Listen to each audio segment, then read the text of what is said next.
reverendo, por gentileza, nós vamos ouvir a boa, perfeita e agradável vontade de Deus aos nossos corações através da sua palavra. Amém, meus irmãos? Amém. Os irmãos recebem o reverendo com a linda salva de palmas. Vamos lá? Por gentileza, pastor. Podem assentar, meus irmãos, por gentileza. É um privilégio estar aqui com vocês hoje para partilhar a preciosa palavra de Deus. Obrigado, pastor Sérgio, pelo seu carinho, senhor prefeito, senhor vereador, irmãos queridos e irmãs. Abram comigo sua Bíblia, por favor. No Evangelho de Jesus Cristo, conforme o relato de João, no capítulo 1. João, capítulo 1. Faremos a leitura dos versos 1 ao verso 14. Mas antes de ler esse texto, é muito importante entender que o Evangelho de João é a obra literária mais importante do mundo.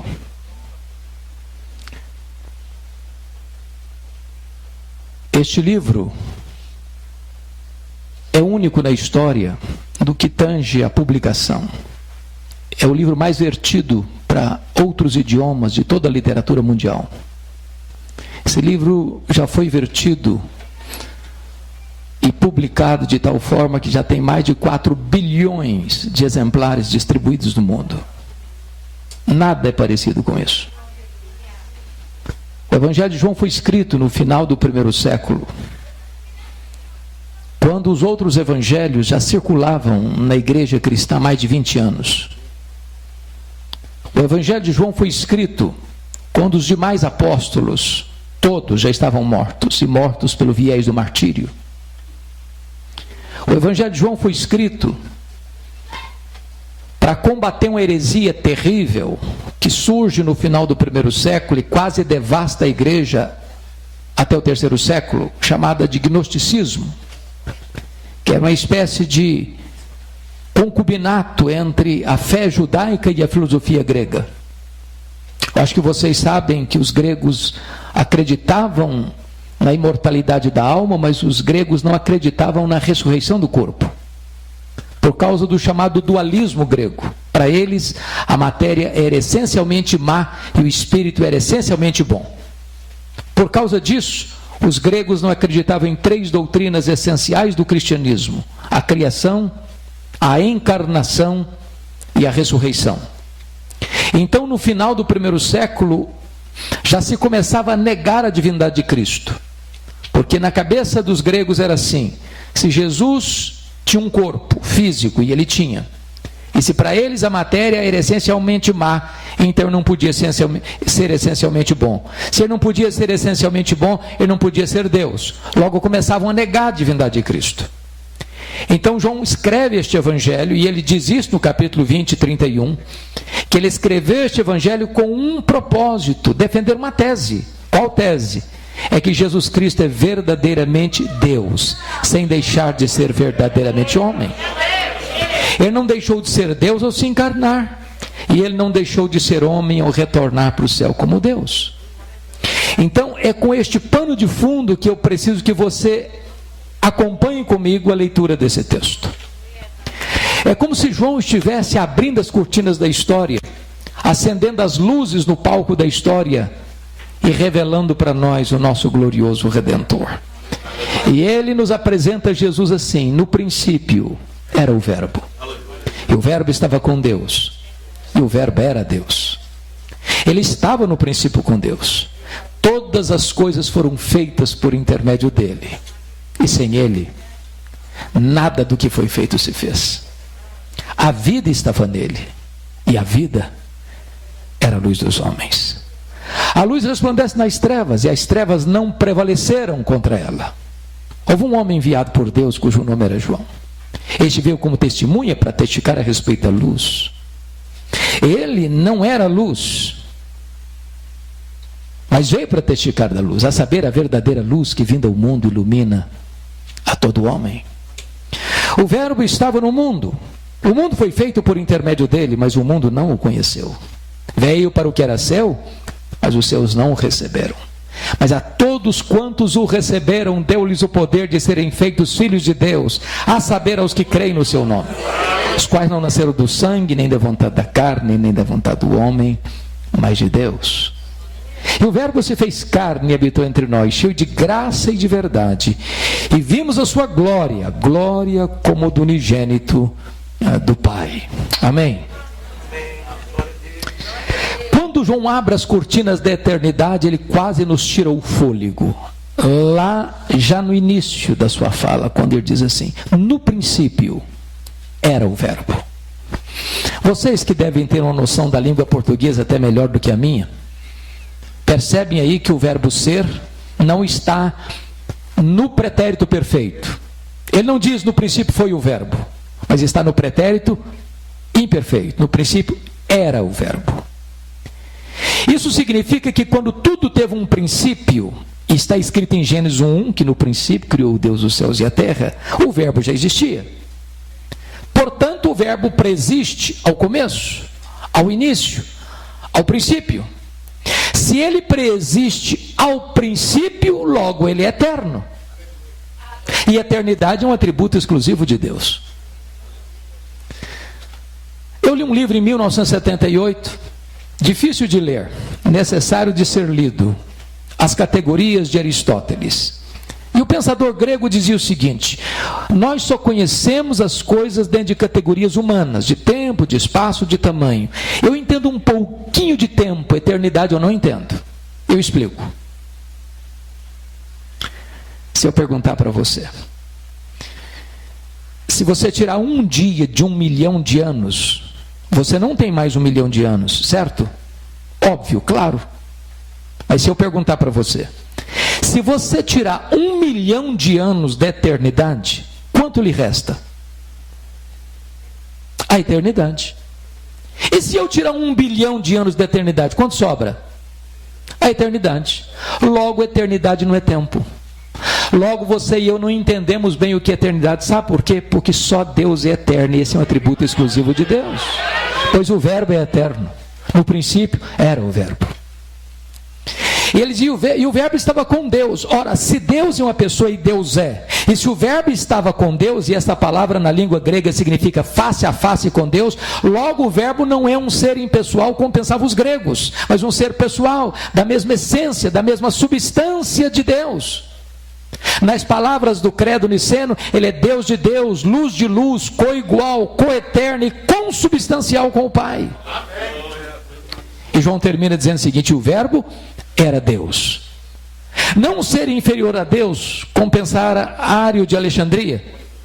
Não um ser apenas superior aos anjos, mas um ser da mesma substância, tendo os mesmos atributos, realizando as mesmas obras. Isso me leva a pensar o que disse o pensador cristão C.S. Lewis, quando ele diz o seguinte: com respeito a Jesus, você só tem 3 opções. Ou ele é um mentiroso, ou ele é um louco, ou ele é Deus. Se ele não é quem ele disse ser, ele é um mentiroso. Se ele não é quem ele pensou ser, ele é um louco. Mas se ele é quem ele disse ser, então ele é Deus. Pois foi ele quem disse: quem me vê a mim, vê o Pai. Eu e o Pai somos um. Só nos resta curvarmos-nos aos seus pés, como Tomé, e dizer: Senhor meu e Deus meu.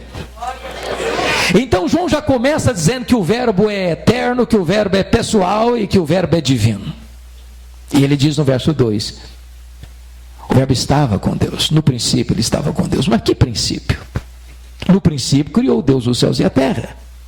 Quando os céus e a terra foram criados, o verbo estava lá. Mas não estava lá passivamente, ele estava lá ativamente, porque o verso 3 diz: todas as coisas foram feitas por intermédio dele, e sem ele nada do que foi feito se fez. Isso nos leva a 4 conclusões preliminares. Primeiro, a matéria não é eterna como pensavam os gregos. A matéria foi criada, e criada pelo nosso glorioso Redentor. Este mundo é constituído de matéria e energia. Matéria e energia não criam a si mesmas. Logo, alguém fora da matéria, independente da matéria, criou a matéria e estabeleceu leis para governar este mundo. E este é o nosso glorioso Redentor. Segundo, Este mundo não surgiu espontaneamente. Desculpem da expressão. Este mundo não pariu a si mesmo. Este mundo foi criado. Este mundo não veio à existência por iniciativa própria. O próprio Redentor, o nosso glorioso Redentor, é quem trouxe a existência a esse mundo. Do nada ele tudo criou. Sem matéria pré-existente, ele criou todas as coisas. Ele chamou a existência as coisas que não existiam. E este é o nosso glorioso Redentor. Terceiro, este mundo não é resultado de uma mega explosão cósmica. A teoria do Big Bang não está ancorado na verdade. Sabem por quê? O caos não produz o cosmos. A desordem não produz a ordem. Seria mais fácil eu acreditar que se eu jogasse para o espaço 1 bilhão de letras, elas caíssem como uma grande enciclopédia, do que eu acreditar que uma mega explosão produziu esse universo tão vasto, tão insondável, com leis tão precisas, com movimentos tão harmônicos. Seria mais fácil eu acreditar que um rato correndo atabalhoadamente no teclado de um piano tocasse Serenata ao Luar. Irmãos, pensem comigo. Nós vivemos no planeta Terra. É claro que não foi uma explosão que nos deixou aqui. Porque se nós estivéssemos mais perto do Sol, nós morreríamos queimados. Se nós estivéssemos mais longe do Sol, nós morreríamos congelados. Não foi uma explosão que nos deixou aqui, foram as mãos do nosso glorioso Redentor. Pensem comigo no nosso satélite, a Lua. Vocês sabem que a Lua é a faxineira do planeta Terra. Não houver a Lua, não haveria vida no planeta. Não houver as marés dos oceanos provocadas pelas fases da Lua, e as nossas praias se encheriam de lixo e a vida seria impossível no nosso planeta. Não foi um acaso que deixou a Lua na sua órbita, foram as mãos do nosso glorioso Redentor. Todas as coisas foram feitas por intermédio dele, e sem ele nada do que foi feito se fez.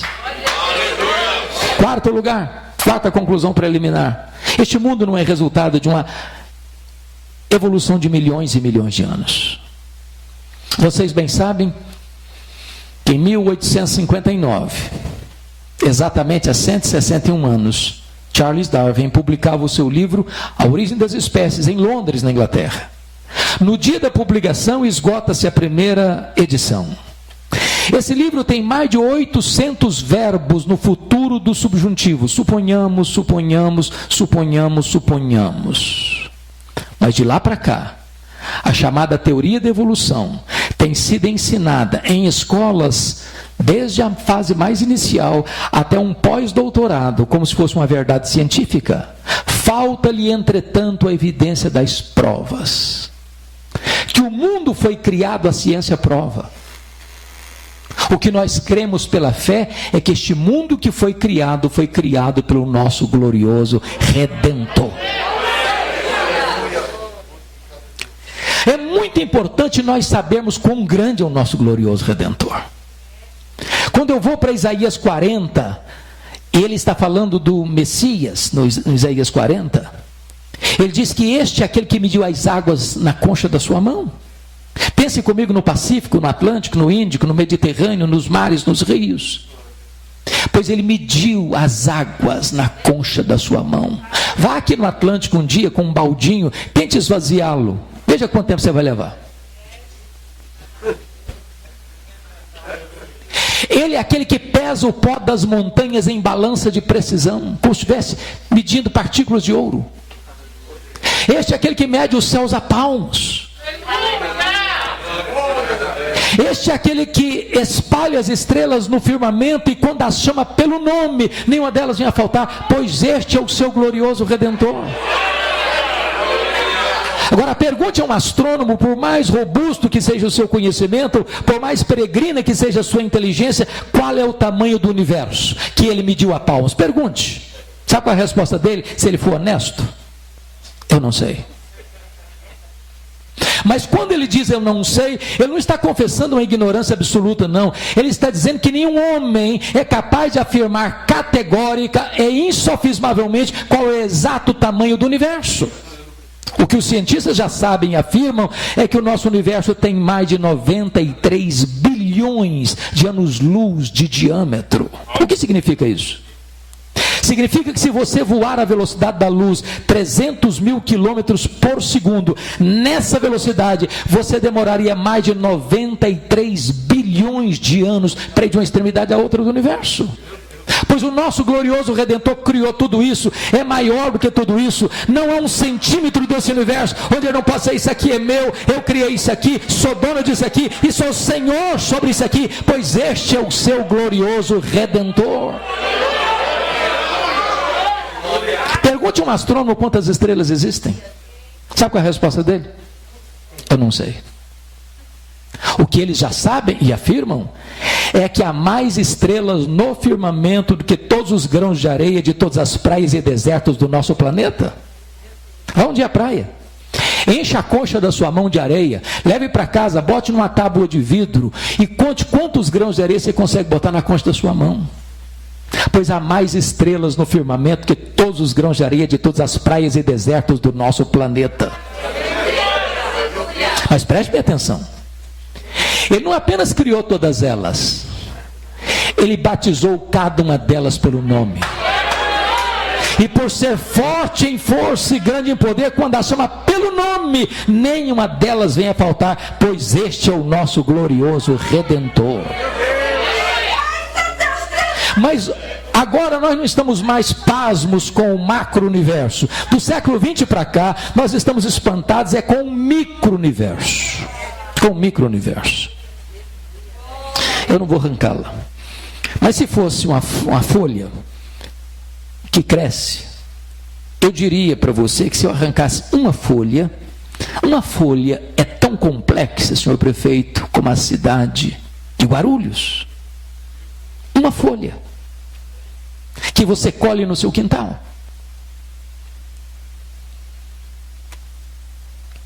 Se você chegar em casa hoje, pega um ovo na geladeira e quebrá-lo numa frigideira, aquela gema de ovo é mais complexa de qualquer máquina que o homem jamais inventou. O Dr. John Wilson, catedrático de Harvard, um dos maiores oftalmólogos do mundo, diz que você e eu temos mais de 10 milhões de fios duplos encapados em cada um dos nossos olhos. Se não for assim, haveria um curto-circuito e nós ficaríamos cegos. Dr. Marshall Nirenberg, prêmio Nobel de Biologia, fez uma das mais fantásticas descobertas no século passado. Ele descobriu que nós somos um ser programado geneticamente. Ele descobriu que você e eu temos mais de 60 trilhões de células vivas no nosso corpo. Descobriu mais, que em cada uma dessas células nós temos 1,70 m de fita DNA, onde estão gravados e computadorizados todos os nossos dados genéticos, a cor dos nossos olhos, a cor da nossa pele, o nosso temperamento. Se você espichar a fita DNA do seu corpo, você tem 102 trilhões de metros de fita DNA no seu corpo, você tem 102 bilhões de quilômetros de fita DNA no seu corpo, que daria para dar diversas voltas no sistema planetário.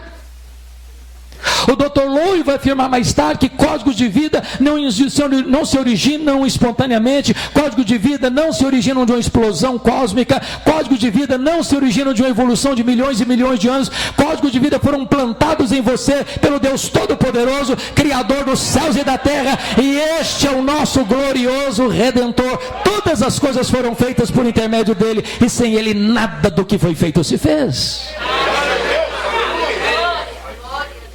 Quando você vai para o verso 4, João quase nos tira o fôlego de novo. Quando ele diz: a vida estava nele e a vida era a luz dos homens. O que significa isso?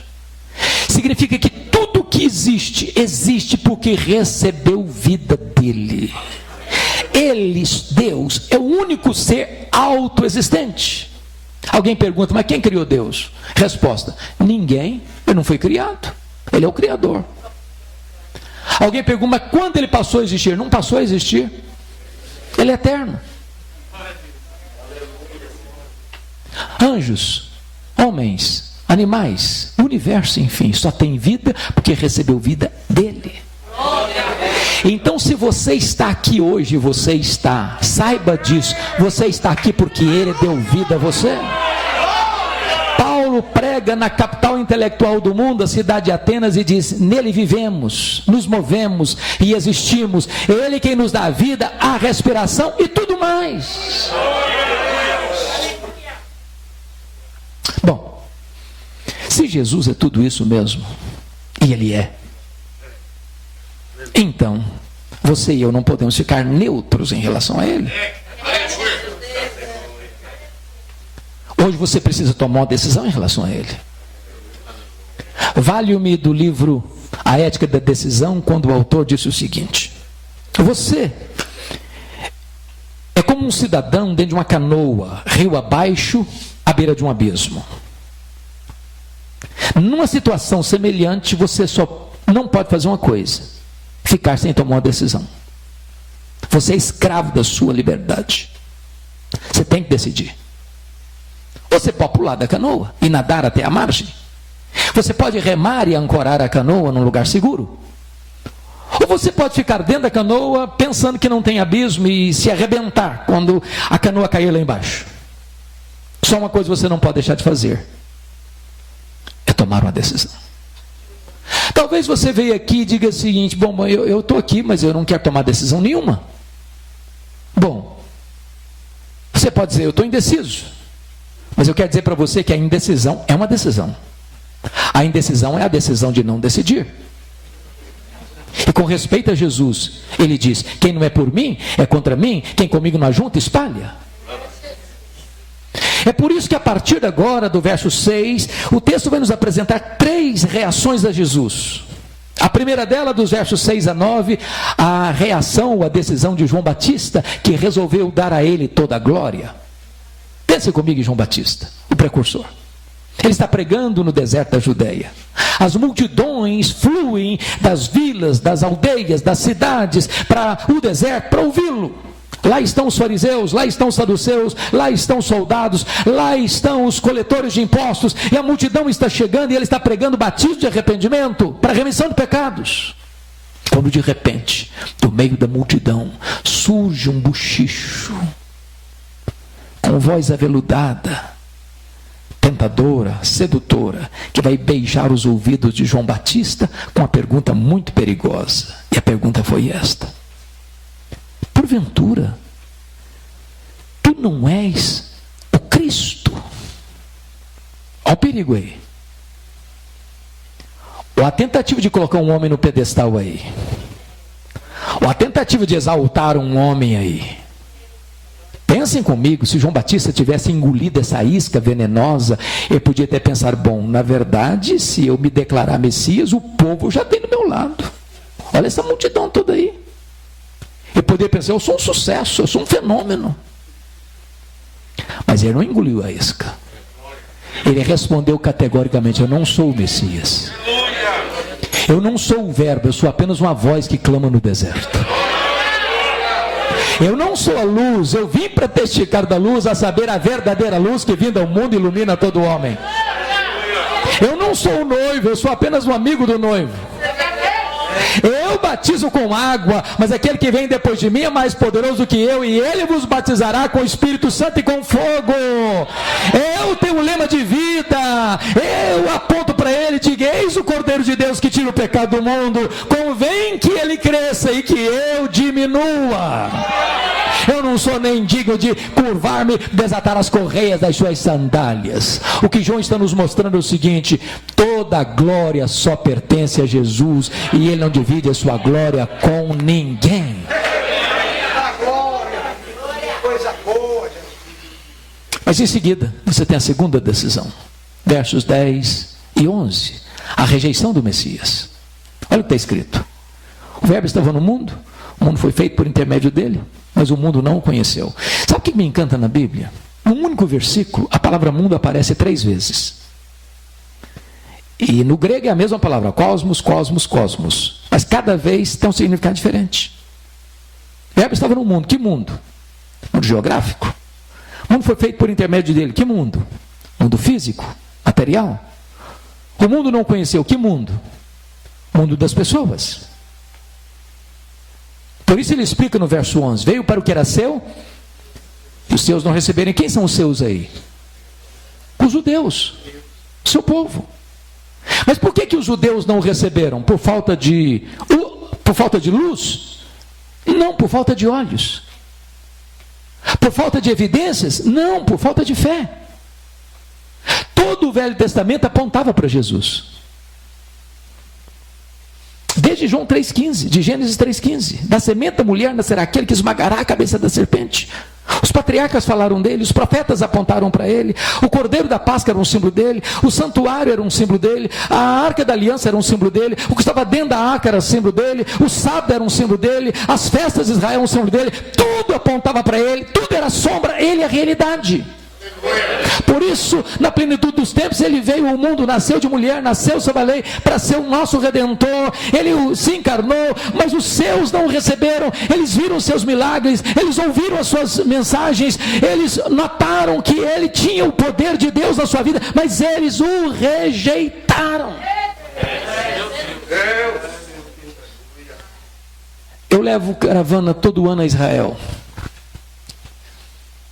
E uma das coisas que mais me entristece é que você chega lá e eles estão com a venda nos olhos. Os guias, via de regra, falam de Jesus como se fossem cristãos. Quando você chama a parte, pergunta assim, mas para você, quem é Jesus? Ah, não é o Messias. Veio para o que era céu e os seus não receberam. Mas deixa eu lhes dar uma notícia triste. Tem muitos pastores e líderes que vão para Israel e voltam pior. Pior. A igreja evangélica brasileira, irmãos, em muitos lugares está se judaizando. E acha que isso é um avanço. Que isso é um upgrade. Isso é voltar para as sombras. Leia Hebreus. Por que Hebreus foi escrito? Hebreus foi escrito para mostrar que uma comunidade de judeus converteu-se a Cristo. E em virtude da perseguição, estava de malas prontas, de volta para o judaísmo. E o autor aos Hebreus escreveu dizendo o seguinte: você voltar para o judaísmo, depois de ter abraçado o cristianismo, é caminho de morte. Porque Jesus é melhor do que os profetas. Porque Jesus é melhor que os anjos. Porque Jesus é melhor que Moisés. Porque Jesus é melhor que Arão. Porque Jesus é melhor que Josué. Porque o sacrifício de Jesus é superior ao sacrifício judaico. Porque a nova aliança no sangue de Cristo é superior à velha aliança. Porque o sacerdócio de Jesus é superior ao sacerdócio levítico. Jesus é melhor. Não dá para voltar para as sombras. Veio para o que era céu e os seus não o receberam. Cuidado, meu irmão, minha irmã, para você não rejeitar aquele que veio ao mundo, apesar de tantas evidências que você tem que ele é o Filho de Deus. Mas notem comigo a terceira decisão.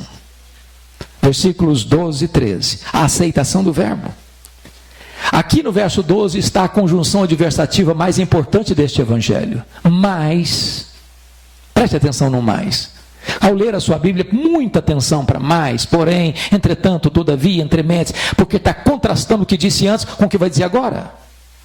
Em virtude da rejeição de Israel, está escrito: mas a todos quantos o receberam, deu-lhes o poder de serem feitos filhos de Deus. A pergunta é: todos quantos? Todos quem? E a resposta é: todos judeus, todos gentios, todos ricos, todos pobres, todos doutores, todos analfabetos, todos religiosos, todos não religiosos, todos brancos, todos amarelos, todos pardos, todos negros, todos daqui, todos dali, todos dalém. Não importa de onde você vem, não importa para onde você vai, se você receber Jesus, você é feito filho de Deus. Fica evidente, portanto, que nem todos são filhos de Deus. Ser filho de Deus não é coisa natural. Alguém diz assim: ser filho de Deus, claro, eu nasci num país cristão.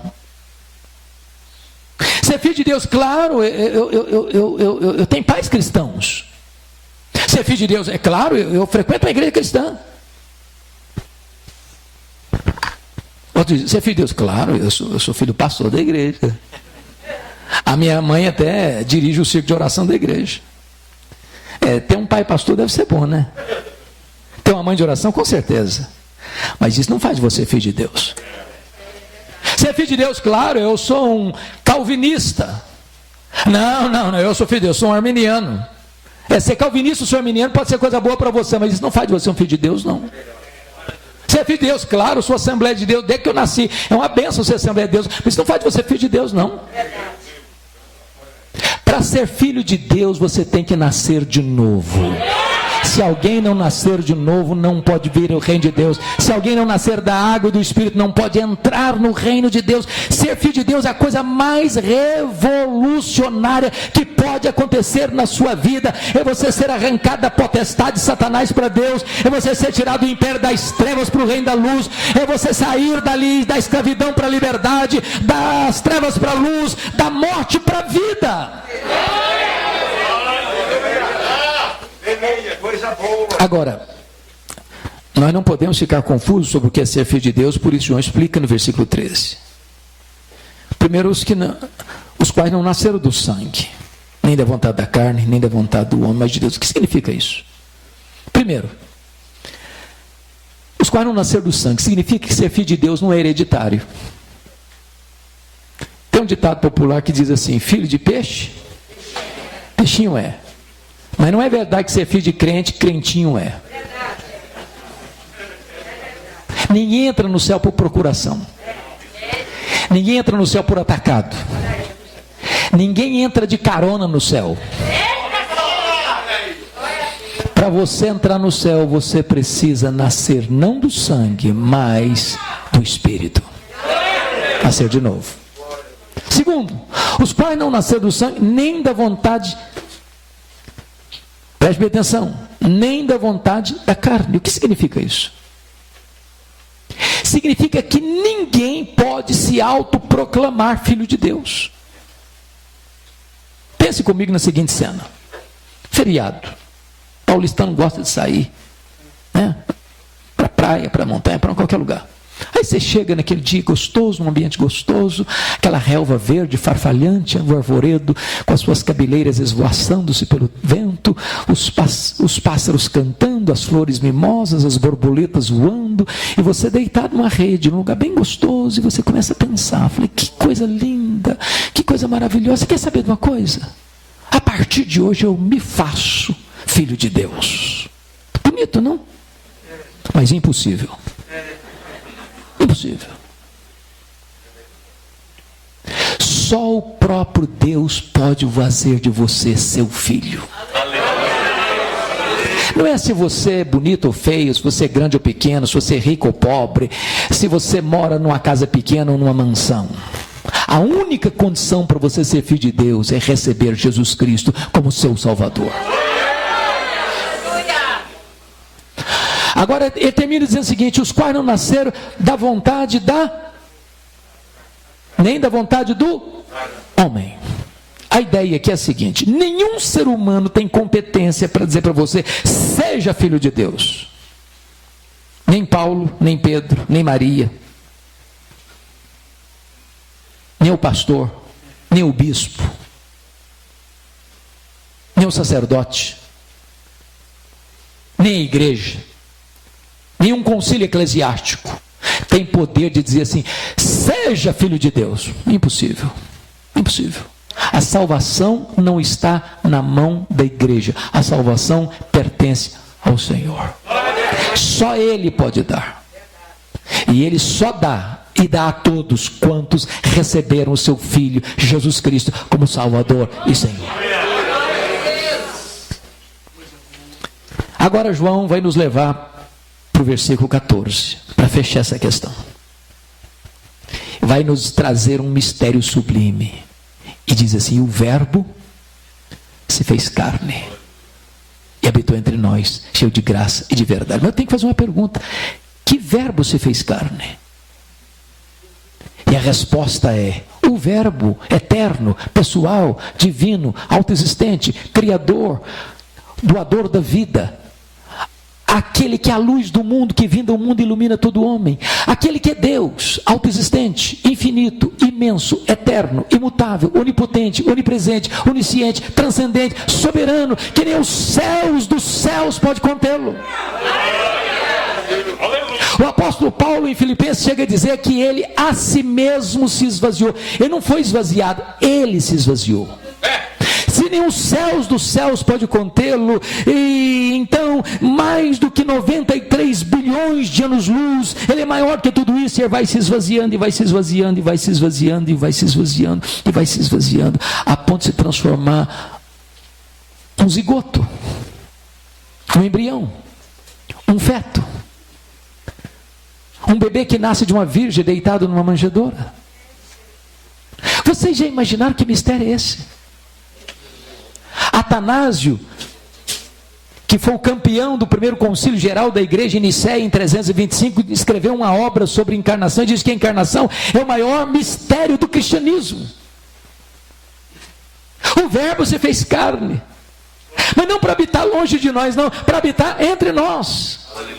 Ele vestiu a pele humana, ele calçou as sandálias da humildade, ele pisou o nosso chão, ele comeu o nosso pão, ele bebeu a nossa água, ele chorou as nossas lágrimas, ele sentiu a nossa dor, ele carregou sobre o seu corpo os nossos pecados, ele morreu na cruz pelos nossos pecados, para nos dar a vida eterna. E ele habitou entre nós, não cheio de justiça e juízo, porque se ele tivesse habitado entre nós cheio de justiça e juízo, nós estaríamos consumidos. O melhor de nós, diz a Bíblia, as nossas justiças não passam de trapo de imundícia aos seus olhos. E o pior de nós, hein? Mas ele se manifestou entre nós cheio de graça, cheio de graça, cheio de graça e de verdade. Ele nos apanhou arruinados, ele nos apanhou sujos, ele nos apanhou depravados, ele nos apanhou contaminados, ele nos apanhou completamente arruinados pelos nossos pecados, e ele nos limpou, e ele nos lavou, e ele nos transformou, e ele nos restaurou, e ele nos fez membros da família de Deus. Louvado seja o seu nome. E João termina assim: e vimos a sua glória, glória como do unigênito do Pai. Vocês sabem, irmãos, que glória não é um atributo de Deus. Glória é a somatória de todos os atributos de Deus. Lá no Velho Testamento, quando Deus levantava um profeta, via de regra ele enfatizava um atributo de Deus. Isaías enfatizou a santidade, Amós a justiça, Oséias a misericórdia. Mas quando Jesus vem, ele não vem para falar da justiça ou da misericórdia ou da santidade, ele vem para revelar Deus na sua plenitude. Por isso ele diz: quem me vê a mim, vê o Pai. Porque ele era o resplendor da glória, ele era a exata expressão do ser de Deus. Pois bem, eu disse para vocês que João escreveu este evangelho para provar uma tese. Qual tese? Jesus Cristo é Deus. E eu quero terminar agora dizendo para vocês que quando João vai se estender na sua obra, ele vai continuar na mesma toada da introdução. O que João vai fazer? Ele é Deus por duas razões: porque tem os mesmos atributos e porque realiza as mesmas obras. Então João, no seu evangelho, vai selecionar 7 milagres para provar que ele é Deus, porque faz as obras de Deus. Por que 7? O número da perfeição. Primeiro milagre, capítulo 2, ele transforma água em vinho. Segundo milagre, capítulo 4, ele cura o filho do oficial. Terceiro milagre, capítulo 5, ele cura o paralítico de Betesda. Quarto milagre, capítulo 6, ele multiplica pães e peixes. Quinto milagre, capítulo 6, ele anda sobre o mar. Sexto milagre, capítulo 9, ele cura um cego de nascença. Sétimo milagre, capítulo 11, ele ressuscita Lázaro. Se ele faz as obras de Deus, logo ele é Deus. Mas João vai provar que Jesus é Deus, porque tem os mesmos atributos de Deus. Sabe o que ele vai fazer? Ele vai pegar um texto da palavra de Jesus, lá em João 8,58. Antes que Abraão existisse, eu sou. Eu sou, é o nome Yahvé, é o nome Javé, é o nome de Deus. Algumas versões trazem Jeová. Todos vocês devem saber que Jeová não é propriamente um nome. Jeová é a conjunção de dois nomes. Jeová é quando você pega as consoantes de Javé com as vogais de Adonai, você cria o nome Jeová, pois Jesus Cristo é o Jeová do Velho Testamento. Então João vai selecionar 7 declarações de Jesus: eu sou. Primeira declaração, João 6,35, eu sou o pão da vida. Segunda declaração, João 8,12, eu sou a luz do mundo. Terceira declaração, João 10,9, eu sou a porta, quem entrar por mim será salvo, entrará e sairá e achará pastagens.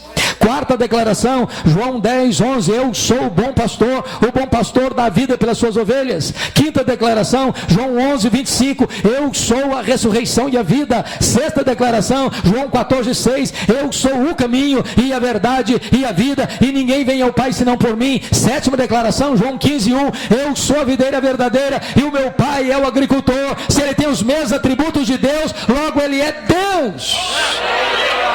Então está provada a tese de João. Ele é Deus. Meu Deus, coisa Oh, amados, eu espero em nome de Jesus que você, cada um aqui, possa conhecer e prosseguir em conhecer o nosso glorioso Redentor. Nós não temos outro assunto, nós não temos outro tema, nós não temos outra mensagem. Precisamos conhecê-lo, porque você não pode amar quem você não conhece. Quanto maior ele for para você, menor você será diante dos seus olhos, e mais você vai se curvar diante dos seus pés. A ele a honra, a ele a glória, a ele o domínio, a ele o poder, a ele a exaltação agora e pelos séculos eternos. Amém.